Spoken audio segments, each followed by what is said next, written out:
আসসালামু আলাইকুম my dear student, welcome to another video. আশা করি তোমরা অনেক ভালো আছো। গত ক্লাসগুলোতে আমরা সংখ্যা পদ্ধতির রূপান্তরগুলো শেষ করেছি। আজকে আমরা সংখ্যা পদ্ধতির যোগ শিখব।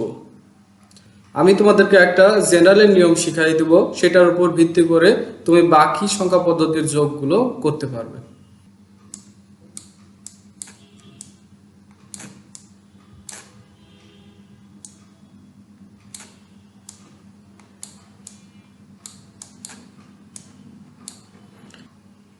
এখন দেখি দুইটা ডেসিমেল নাম্বারের যোগ কিভাবে হয়। ছোটবেলা আমরা এগুলো যোগ করেছি। তোমরা বলতে পারো যে ভাই এটা কেন শিখবো, কারণ এখানে আমরা যে নিয়মটা ছোটবেলায় শিখেছি সেই নিয়মটা আসলে কিভাবে হয় আমি সেটাই তোমাদেরকে বুঝাই দিব। উপরের নাম্বারটা 749 749 এবং নিচের নাম্বারটা 847 847। ছোটবেলা আমরা কি করতাম, 9 এবং 7 যোগ করলে যোগফল হয় 16। 16 মানে 6, হাতে থাকে 1।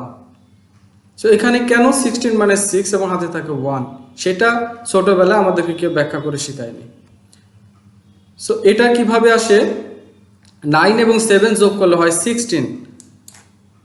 16 আমাদের ডেসিমেলের অঙ্ক না, ডেসিমেলের অঙ্ক 0 থেকে 9, সে কারণে আমরা এখানে 16 বসাইতে পারবো না।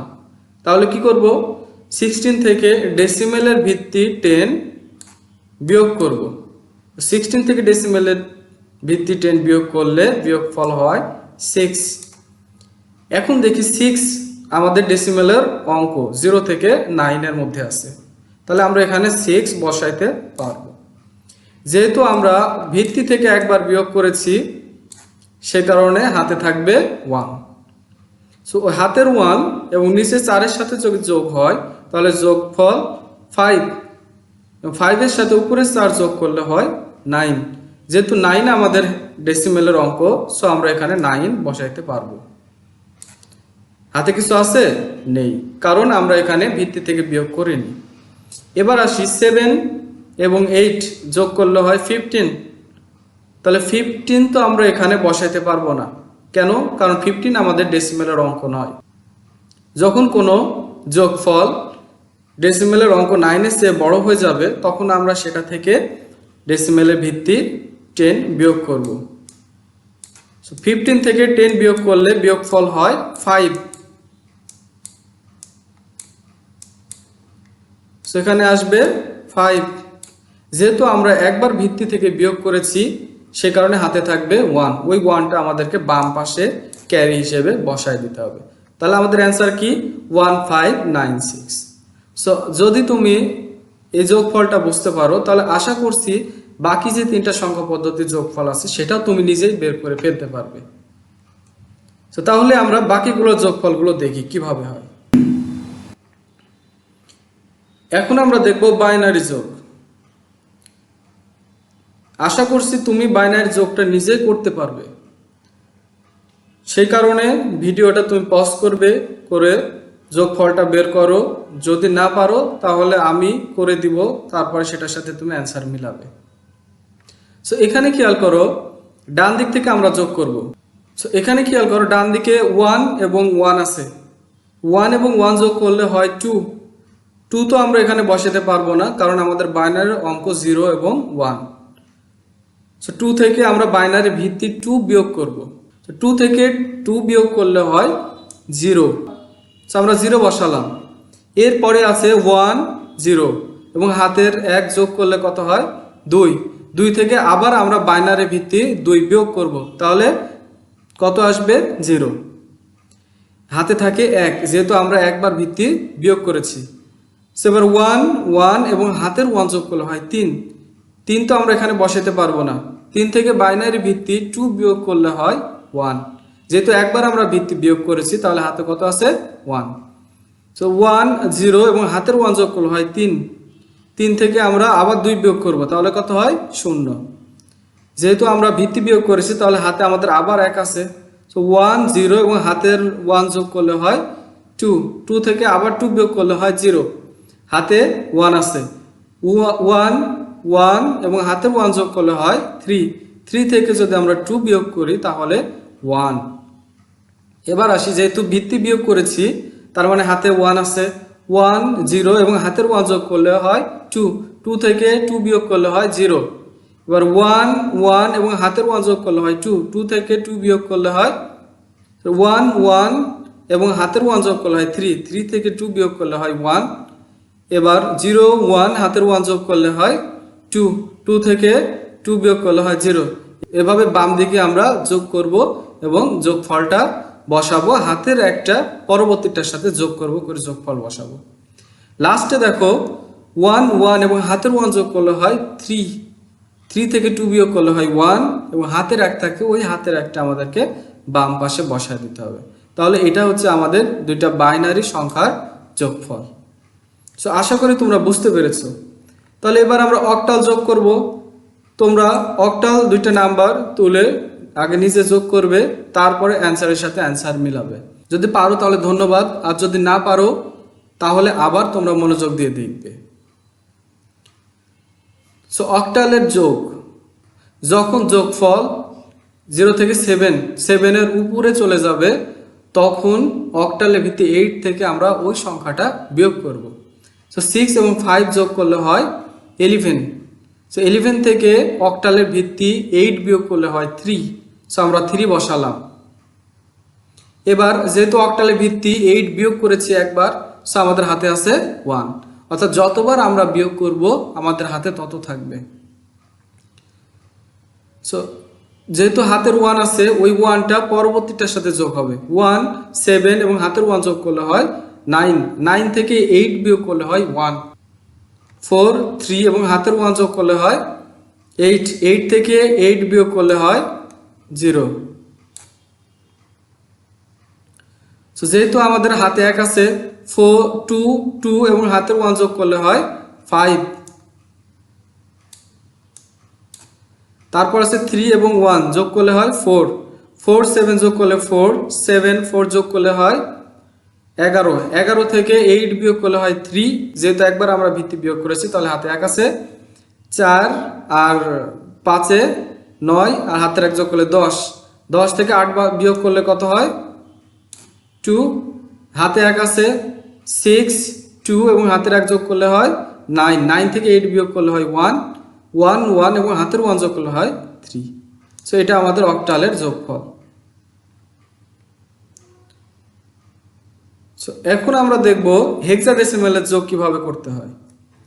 সো দুইটা হেক্সাডেসিমাল নাম্বার, সো এখানে খেয়াল করো a এবং 7। সো এখানে আমরা খেয়াল করি a এবং 7 যদি যোগ করা হয়, a মানে 10, 7 মানে a মানে 10, 10 এর সাথে যদি 7 যোগ করা হয় তাহলে হয় 17। 17 থেকে আমরা a মানে 10, 10 এর সাথে 7 যোগ করলে হয় 17, কিন্তু 17 তো আমাদের হেক্সাডেসিমালের কোনো অঙ্ক নয়। সেজন্য আমরা কি করব, 17 থেকে হেক্সাডেসিমালের ভিত্তি 16 বিয়োগ করব। সো 17 থেকে 16 বিয়োগ করলে হয় 1। সো আমরা 1 বসাইলাম। এরপরে যেহেতু ভিত্তি একবার বিয়োগ করেছি তাহলে হাতে 1 আছে। b মানে 11, 11 এর সাথে হাতের 1 যোগ করলে হয় 12, 12 এবং এই 1 যোগ করলে হয় 13, 13 মানে কি, আমরা কি এখানে 13 ডিরেক্ট বসাইতে পারবো না? কেন? 13 মানে হচ্ছে আমাদের হেক্সাডেসিমালের সিম্বল সি, সি আমাদেরকে বসাতে হবে। এরপরে বি, যেহেতু আমরা এখানে ভিত্তি বিয়োগ করিনি তার মানে আমাদের হাতে কিছু নেই। বি মানে 11, সি বি মানে 11, 11 এর সাথে 3 যোগ করলে হয় 14, 14 মানে কি ই। 2 2 যোগ করলে হয় 4, 5 1 যোগ করলে হয় 6, এ মানে 10, সি মানে 12, 10 এবং 12 যদি আমরা যোগ করি তাহলে কি হবে 22। 22 তো আমরা এখানে বসাইতে পারবো না, 22 থেকে হেক্সাডেসিমালের ভিত্তি 16 বিয়োগ করলে হয় 6। যেহেতু একবার হেক্সাডেসিমালের ভিত্তি 16 বিয়োগ করেছি তার মানে হাতে কত আছে 1 আছে। 7 4 11 এবং হাতের 1 যোগ করলে হয় 12, 12 মানে কত সি। এভাবে আমরা বাম দিকে যোগ করব এবং হাতের একটা তার পরবর্তীটার সাথে যোগ করতে থাকব। সো এটা হচ্ছে হেক্সাডেসিমালের যোগ। আশা করি তোমরা যোগফলটা বুঝতে পেরেছো। সো এবার আমি তোমাদেরকে একটা কাজ দেব, তোমরা নিজেরা সলভ করবে তারপরে আমার সাথে অ্যান্সার মিলাবে।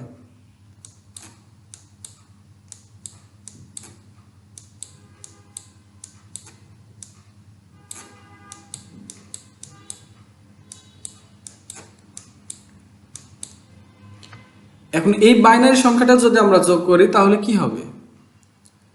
এখানে 1 1 1 1 অর্থাৎ 4টা 1 যদি আমরা যোগ করি তাহলে যোগফল হয় কত? 4।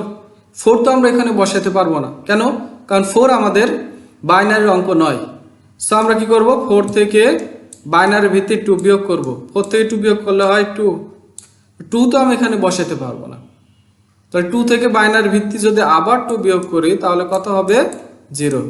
তাহলে 0 যেহেতু আমাদের বাইনারি অঙ্ক, সো আমরা এখানে 0 বসাইতে পারবো। এবার আসি, যেহেতু 2 বার ভিত্তি বিয়োগ করেছি তার মানে আমাদের হাতে কত আছে? 2 আছে। সো হাতে 2 এবং এই 3 যোগ করলে হয় 5। 5 থেকে আমরা আবার বাইনারি ভিত্তি 2 বিয়োগ করব, তাহলে হয় 3। 3 থেকে বাইনারি ভিত্তি আমরা আবার যদি বিয়োগ করি তাহলে কত হয়? 1। সো আমরা এখানে কত বসাবো? 1। যেহেতু বাইনারি ভিত্তি 2 বার বিয়োগ করেছি তার মানে আমাদের হাতে কত আছে? 2 আছে। সো হাতে 2 এবং এই 4 যদি যোগ করি তাহলে কত হয়? 6। 6 থেকে আমরা যদি বাইনারি ভিত্তি 2 বিয়োগ করি তাহলে হয় 4। 4 থেকে যদি আবার 2 বিয়োগ করি তাহলে কত হয়? 2। 2 তো বসাতে পারবো না, সেজন্য আবার আমরা বাইনারি ভিত্তি 2 বিয়োগ করব, তাহলে কত হয়? 0। এখন আসি, তাহলে হাতে কত আছে? যেহেতু 3 বার ভিত্তি আমরা বিয়োগ করেছি তার মানে হাতে 3 আছে। সো আমরা 3 কি এখানে ডিরেক্ট বসাতে পারবো না, কেন? কারণ 3 আমাদের বাইনারি অঙ্ক নয়। সো 3 থেকে আমরা কি করব? আবার বাইনারি ভিত্তি 2 বিয়োগ করব। তাহলে 3 থেকে 2 বিয়োগ করলে কত হয়? 3 থেকে 2 বিয়োগ করলে হয় 1। সো আমরা এখানে 1 বসাবো, যেহেতু একবার বিয়োগ করেছি ভিত্তি দিয়ে, সুতরাং আমাদের হাতে কত আছে? 1 আছে। সেটা হচ্ছে আমাদের অ্যান্সার। সো আমি তোমাদেরকে এবার একটা কাজ দেব, তোমরা এই কাজটা করে আমাকে কমেন্ট সেকশনে জানাবে। অর্থাৎ এই হেক্সাডেসিমেলের সংখ্যাটা তুমি যোগ করবে, করে যোগফলটা অবশ্যই আমাকে কমেন্ট সেকশনে জানাবে। সো ধন্যবাদ। আশা করি তোমরা সংখ্যা পদ্ধতির যোগের নিয়মটা বুঝতে পেরেছো। যোগের যে একটা জেনারেল নিয়ম আমি তোমাকে শিখাইলাম সেটা যদি মনে রাখো তাহলে 4টা সংখ্যা পদ্ধতির যোগই তুমি বের করতে পারবে। সো আশা করি তোমরা বুঝতে পেরেছো। সবাইকে ধন্যবাদ।